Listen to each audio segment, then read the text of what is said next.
নারকেলগুলো করে ফেললাম। আর এদিকে ভাত তরকারি হয়ে গিয়েছে।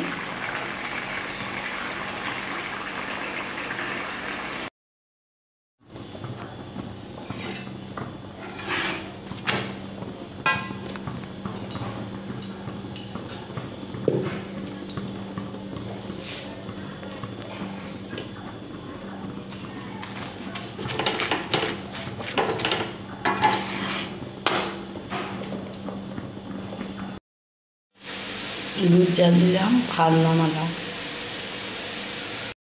এদিকে একটু চিনির রস করছি আমি, ওই নারকেল নান করবো বলে। আর এখানে আলু ভাজা হয়ে এসছে, তারপর মাছের ঝোলটা করবো।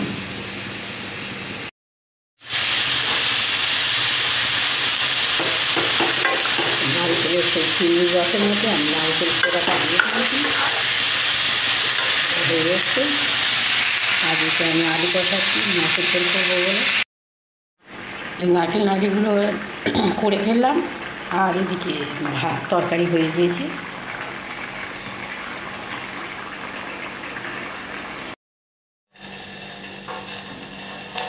তরকারিটা একদম রেডি, নামিয়ে ফেলেছি। দিয়ে দিলাম একটু বিরিয়ানি। এবারে ধনিয়া পাতাগুলো দিয়ে দিচ্ছি।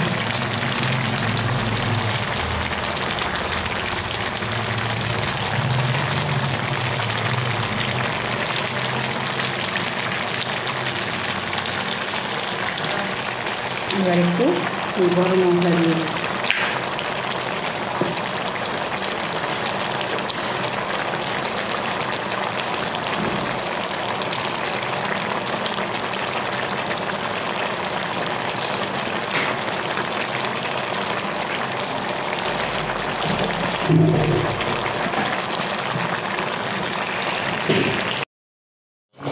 তো ঘুগনিটা একদম রেডি, আমি এবার নামিয়ে ফেলব।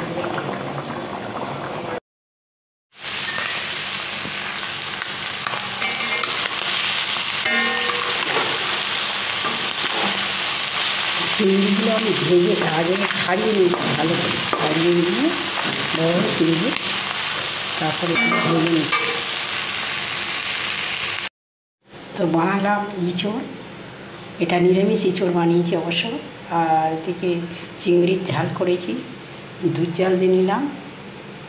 আর ভাত করে নিলাম সকাল সকাল, একটু ঘুগনি করে নিলাম, ওটা টিফিন দিয়ে মুড়ি দিয়ে খাওয়ার জন্যে।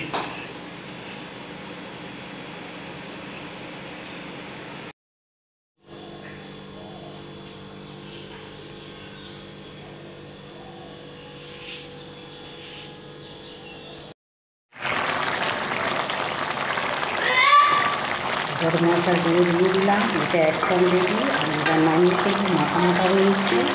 আর যারা নিরামিষ পছন্দ করেন তাদের তো কথাই নেই, এরকমভাবে ইঁচড় বানিয়ে দেখবেন, খেয়ে দেখবেন, খুব সুন্দর লাগবে। আর খুব তাড়াতাড়ি খুব সহজে সিম্পল একদম রুটি কেন ভাত, রুটি, মুড়ি বা শুধু খেতে এটা খুব ভালো লাগবে।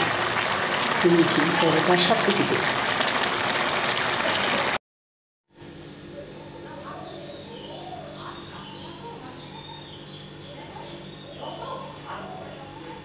খুব সুন্দর একটা ঘ্রাণ বেরোচ্ছে, পারলে আজকেই আপনারা বানিয়ে খেতে পারেন এটা। রাতের মেনু এই ইঁচড় করলাম নিরামিষ, রুটি দিয়ে খাওয়ার জন্য। আর এই রুটির আটা মেখে নিয়েছি, চাটু বসিয়ে দিয়েছি ওদিকে আমি।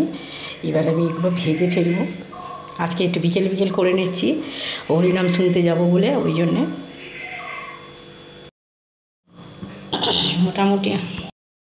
মোটামুটি আমার সবগুলোই ভাজা হয়ে গিয়েছে। আর এখানে একটাই বেলা আছে, আর বাকি একটাই এই চাটুর মধ্যে হচ্ছে।